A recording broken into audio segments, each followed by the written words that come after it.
오늘 본문의 말씀을 읽어 나가다 보면 어떻게 이렇게까지 하실 수가 있을까, 그런 생각을 갖지 않을 수가 없습니다. 하나님께서 주시기로 약속하신 약속의 땅, 가나안 땅에 들어감에 있어서 그곳에 먼저 살고 있는 자들을 향하여 이스라엘 백성들이 어떻게 그들을 대해야 할 것인가 하는 것에 대해서 말씀하시니, 그 내용이 2절 중반부터 3절까지 내용이 그러해요. 그들을 진멸하라. 그들과 어떤 약속도 하지 말고, 그들을 불쌍히 여기지도 말고, 또 그들과 혼인하지도 말고, 내 딸들을 그들의 아들에게 주지도 말고, 또한 그의 딸도 내 며느리로 들이지 말라. 이 둘 중에 하나예요. 첫째, 죽여라. 둘째, 그러지 못하면 아예 상종하지 말아라. 여러분, 하나님은 사랑이시라 그렇게 말씀하지 않아요? 요한일서 4장 8절에 그렇게 말씀하시는데 어떻게 이렇게 냉정하실 수 있으실까? 의아해하지 않을 수 없어요. 이 구절을 믿지 아니하는 사람들이 본다면 어떻게 반응할까요? 이해가 안 되겠지요. 어떻게 하나님이 그러실 수 있느냐고, 예수님의 십자가의 그 끝이 없는 사랑과 비교하여 너무나 대조적이지 않느냐고 이해를 못하겠다고 아마도 고개를 절레절레 흔들지 않을까 싶습니다. 우리가 구약 성경에서 이 택한 자, 선민 또는 성민이라고 말을 하죠. 잘 이해해야 합니다. 왜 많고 많은 사람들 중에서 아브라함을 택하셨는지. 여러분, 아브라함이 어떤 존재예요? 이렇게 잘난 것이 있습니까? 그렇지 않지요? 아브라함은 대대로 우상을 만드는 집안의 후손이었습니다. 그리고 살고 있었던 그의 고향은 갈대아 우르 지방으로 우상을 섬기는 죄악이 간영한 구조악으로 신음하는 그와 같은 곳이었습니다. 그야말로 뭐 잘난 것이 하나도 없는 것 같은데 왜 그를 택하셨는지. 그리고 그의 후손들 중에 손자지요, 야곱입니다. 그의 12 아들들을 통해서 이 400년의 세월이 흐르는 동안에 출생된 자들, 그 수가 약 180만에서 200만이라고 그랬어요. 그들이 가나안 땅으로 들어가게 된 것입니다. 여전히 그 인구수에 있어서 적지요. 전쟁의 경험도 없지요. 전쟁에 능하지 못하고 애굽에서는 노예요. 조상은 유목민이니 농사의 경험도 없어요. 그런데 약속의 땅은 농사를 지어 먹고 살아야 할 땅의 넓이가 훨씬 더 커요. 이 유목민의 삶은 남쪽 지방에 좀 있죠.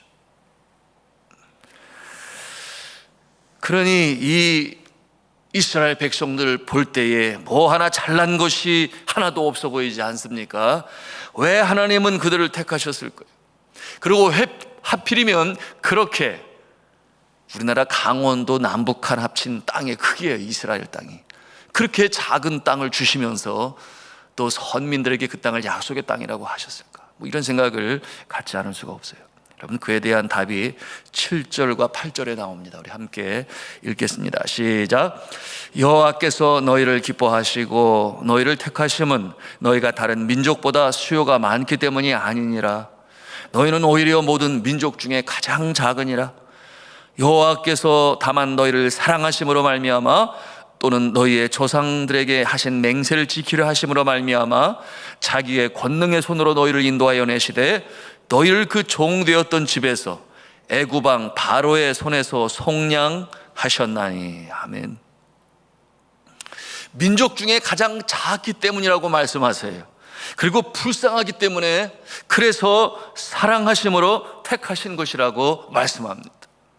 세 번째 이유가 있으니 조상들에게 약속하신 것을 이루시려고 아브라함과 이삭과 야곱에게 약속하신, 어떤 약속을 하셨나요? 후손과 땅과 민족을 이루는 그와 같은 약속을 지키시기 위하여 이렇게 이루신 것이라 이렇게 말씀하고 있어요. 그러면 왜 이 작은 부족을, 힘도 없는 부족을 택하시고 복을 주시려고 하시는 것입니까? 여러분, 그 답은 이러합니다. 하나님의 사랑과 공의의 능력을 보여주시기 위하여, 만천하에 드러내시기 위하여 먼저는 이스라엘 백성들에게, 그 다음에는 그 민족을 바라보는 세상의 모든 사람들에게 이렇게 부족하고 보잘것없는 존재임에도 불구하고 하나님께서 함께 하시면, 하나님의 손길이 함께 하시면 강하여져서 멸절당하지 아니하고 세상 사람들에서 보란듯이 잘 살고 그렇게 복 있는 자로 살아가게 됨을 나타내시고자 택하셨다, 이렇게 우리가 볼 수 있겠습니다. 그런데 그 연약하고 부족한 자들을 이 민족으로 세워 하나님의 백성들로 만들기 위하여 하나님께서 가장 먼저 하신 일이 있으시니 어떠한 일이셨겠습니까? 그것은 첫째는 불러내신 것이에요. 불러내셨어요. 죄악이 간영한 세상으로부터 불러내셨습니다. 아브라함이 그랬어요. 여러분, 말씀을 드렸습니다. 우상의 도시에서 불러내셔서 가나안 땅으로 가게 하시고, 그런가 하면은 그의 후손이 중다하게 번성하여, 여러분, 이 우상의 도시, 그곳에서 불러내셔서 가나안 땅에 들어가게 하셨으니 바로 애굽 땅에서 불러내셨습니다. 그러므로 우상의 도시 애굽에서 불러내어 홍해를 건너가게 하시고 요단강을 건너가게 하셔서 이 약속의 땅에 가서 살게 하셨습니다. 그러므로 우리는 생각할 수 있어야 돼요. 여러분, 그들이 세상에 살고 있었습니다. 그런데 그 세상은 타락한 세상이었어요. 에덴 동산의 타락 이후에 발전된 이 사탄의 문화와 사상 속에, 우상 속에 형성되고 발전되어진 세상이었어요. 그곳에서 건져내셔야만 하셨던 것입니다. 왜 그렇겠어요? 영향력을 받기 때문에 그렇죠. 여러분, 그곳에서 건져내셔서 이제는 그 세상에 속한 자들이 아니요 하나님의 백성들의 모습으로 살아가야 했습니다. 섬기던 우상을 버리고 세상 사람들이 추구하는 향락을 버리고 권세와 폭력과 그 아래 압제하는 부도덕하고 죄악된 이 세상 풍조에서 벗어나와서 하나님께서 계획하신 새로운 세상에서 하나님의 백성으로, 구별된 백성으로 새로운 삶으로 살아가야 했습니다. 그런데 그 세상이 너무나 타락하고 너무나 죄악이 관영한 세상이에요. 그러니 불러내셔서 제일 먼저 주신 것이 어떤 것이었습니까? 계명을 주셨지요. 친히 내려주신 언약, 그 계명을 주야로 묵상하며 지켜 행하라. 그리하면 세상에서 굴복당하지 아니하고 멸절당하지 아니하고 오히려 승리하며 영적으로 평강을 누리며 육신적으로는 건강하며 주를 찬양하며 복된 인생으로 살아가게 될 것이다. 하나님이 주신 계명을 지켜나갈 때, 그것이 바로 하나님의 계획이었습니다. 그러기 위해서 말씀드린 것처럼 가장 중요한 것은 상황과 환경이었으니 곁에서 영향을 미치는 이 죄악된 세상, 군림하는 악한 자들과 그들이 만든 그 구조 악을 제거하는 것이 너무나 중요했어요. 영향을 받을 수밖에 없기 때문이죠. 그래서 하나님이 명령하신 것이니 진멸하라, 불쌍히 여기지 말라. 하나님께서 이렇게 아주 엄중하고 준엄한 명령을 내리신 것입니다. 그런데 이스라엘 백성들이 그들을 완전히 진멸하지 못할 것을 하나님도 알고 계셨어요. 전지전능하시니까 뭐 다 아시는 것인데요. 그런데 그래서 뭐라고 말씀하세요? 남은 자들 중에. 진멸하면 누가 남은 자들이 있을 수가 없잖아요. 그런데 남은 자들 중에 그들과 혼인하지 말고 너희 자녀들도 그 우상을 섬기는 자들의 자녀들과 결혼하지 말라. 결혼시키지 말라. 왜 그렇겠습니까? 그들의 영향을 받아서 다시금 세상으로 돌아갈 것을 우려하시는 하나님이죠. 하나님의 품을 떠나 다시금 그 우상 속에 사탄의 영향력 속으로 빠져 들어가서 세상 사람들이 추구하는 모습으로 살아가는 모습 같지 않도록 그렇게 하시기 위함이었죠. 그들이 잘 지켜 행했습니까? 어떤 때는 잘 지켜 행하고 어떤 때는 잘 지켜 행하지 아니하고, 잘 지켜 행할 때는 복이 임하였습니다. 그런데 잘 지켜 행하지 못할 때는 하나님의 아주 따끔한 회초리가 그들을 징계하였습니다. 심지어는 전쟁의 침략자들에 의하여 굴복당하고 포로로 잡혀가서 남의 나라에 끌려가 포로로 사는 그와 같은 모습도 있었습니다. 성도 여러분, 이제 오늘 이 시대 21세기 초에 구약의 이 말씀이 도대체 어떻게 적용될 수 있는지를 함께 살펴보기를 원하는데요, 오늘 하나님께서 선택한 백성들이 누구겠습니까? 교회라고 말을 해요. 교회. 왜냐하면 교회는 주의 몸이요, 교회의 구성원은 택함을 받은 자, 구원받은 자들의 집합체요, 모임체요, 공동체이기 때문에 교회인 것입니다. 이른바 새 이스라엘이라 그렇게 말할 수 있겠습니다. 이 교회의 구성원은 택함을 받아 구원받은 자들이죠. 그런데 이 구원의 역사는 과거 애굽에서 이스라엘 백성들을 건져내실 때에 여러분, 이 문설주에 피를 바르게 하였죠. 그래서 죽음이 건너갔다 해서 6월절인데, 오늘 이 시대에는 그 모습이 십자가에 달리신 예수 그리스도의 그 십자가에 흘리신 보혈로 말미암아 우리가 그 은혜로 구원받은 줄로 믿으시길 바랍니다. 그래서 우리는 새 이스라엘 백성이 되었어요. 우리 죄를 속량하심으로 예수 그리스도의 보혈로 말미암아.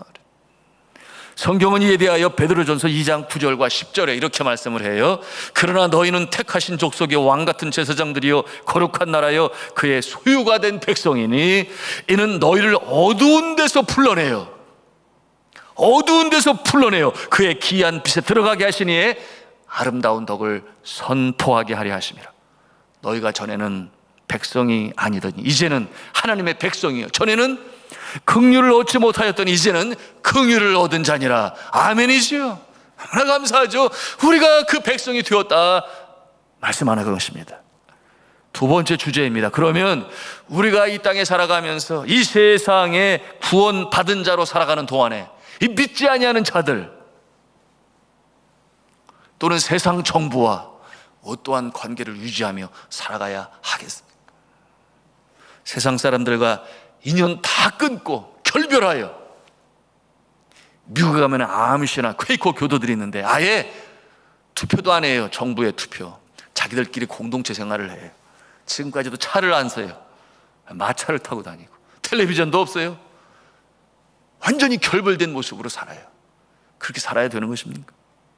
아니면 불교의 성들처럼 세상과 결별하여 저 산속에 들어가서 아예 눈으로 보면 욕심이 생기니 아예 떨어져서 결별하여 사는 것이다, 그런 모습으로 살아가야 하겠습니까? 그렇지 않지요. 예수 그리스도께서 이에 대하여 일찍이 말씀하셨습니다. 너희는 세상의 빛이라, 너희는 세상의 소금이라. 너희는 교회 안에서만의 빛이요 교회 안에서만 소금이 아니라 세상 속에서, 그러니 세상에 거해야 할 존재임을 분명히 말씀하셨고, 그런가 하면 예수님 스스로가 죄인들과 세리들과 함께 시간을 보내시며 함께 먹으셨음을 우리가 기억할 때에 여러분, 우리는 예수님처럼 살아야 되겠죠. 여러분, 우리가 세상을 떠나는 것이 아니죠. 이 같은 세상에서 믿지 않는 사람들과 함께 사는 것입니다.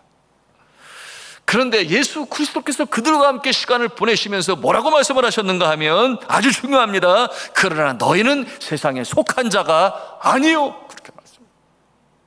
너희는 세상에 속한 자가 아니요, 택함을 받았으니 주의 것이라. 세상에 살고 있으나 곧 하늘의 사람이요 천국 백성임을 우리에게 알려주셨으니, 여러분 그렇지 않아요? 예수 그리스도께서 이 세리들과 함께 식사를 하시고 죄인들과 함께 시간을 보내셨으나 그들 속에 속하지 아니하시고 그의 생각과 그의 여러분 이 믿음과 그의 정체성 자체는 그들과는 다른 모습으로 살았던 것을 우리가 알아요. 얼마든지 상상해 볼 수 있습니다.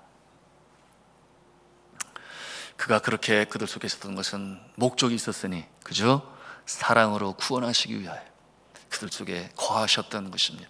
성도 여러분, 우리가 또한 그래야 하겠습니다. 우리가 구별된 존재로 살아간다고 하는 것은 세상과의 결별이 아니죠. 함께 살고 함께 먹고 함께 일하지만 확실히 알아야 하는 것은 우리는 그들과 완전히 확연히 다른 존재로 살아간다고 하는 것입니다. 비슷한 것 같지만 완전히 달라요. 어떻게 다른 존재겠습니까? 먼저는 이 속사람이 다릅니다. 그러니 영혼이 달라요. 죽을 영혼이 아닙니다. 새 생명으로 거듭난 존재예요. 그 심령에 성령이 함께 하시는 차이니 여러분, 이 성품과 행동과 실천이 다르죠. 그러므로 그렇게 다르기 때문에 두 가지를 경험해요. 첫째, 미움을 당합니다. 신앙이 다르다는 것이죠. 사탄이 가만히 내버려 두지를 않습니다. 그러나 그 속사람 영혼을 어떻게 하지를 못해요. 왜냐하면 이미 주님의 것이요 하늘에 속한 자이기 때문에. 그리고 하나님께서 그와 같은 상황에 때때로 개입하시니 친히 손을 보시니 그 원수의 목전에서 내게 상을 베풀어 주시는 하나님이심을 우리가 경험합니다. 그런가 하면 두 번째는 존경을 받습니다. 적어도 양심이 살아있는 자라고 한다면 알고 느끼는 것이죠. 겉으로 표현하지 않지만 알아요. 속으로 느껴요. 믿는 자들의 모습을 통해서 말입니다. 믿는 자의 믿음과 신실한 자세와 성품과 행동을 보면서 느끼지요. 위기의 상황이 다가올 때 그들이 누구를 찾습니까? 믿는 자를 찾아요. 내가 이런 고민이 있습니다.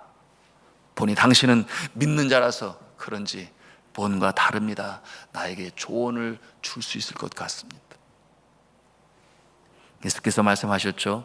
너희는 세상의 빛이라. 산 위에 있는 동네가 숨기지 못할 것이요. 드러나지요. 드러날 수밖에 없지요. 믿는 사람은 드러날 수밖에 없습니다. 어디에 가든지 드러나요. 그것이 가정이든 직장이든 학교이든 군대에서도 그래요. 외지에서도 운동을 함께 해도 패키지로 여행을 다니면서 낯선 사람들과 함께 여행을 하는 가운데서도 드러날 수밖에 없는 것이 믿는 사람의 모습이. 숨기려고 해도 숨길 수가 없고 숨길 필요도 없지요. 사실 그렇지 않겠습니까? 그래서 산 위에 있는 동네가 숨겨지지 못할 것이요. 그러게 이어 말씀하십니다. 이같이 너희 빛을 사람 앞에 비추게 하여 그들로 너희 착한 행실을 보고 하늘에 계신 하나님 아버지께 영광을 돌리게 하라. 마태복음 5장 16절의 말씀을 하십니다. 우리가 함께 기도하기를 원하는데요, 여러분, 우리 마음에 질문할 수 있어야 돼요. 나는 숨겨진 존재입니까? 아니면 어디에서든지 그 빛을 드러내고 있는 존재입니까?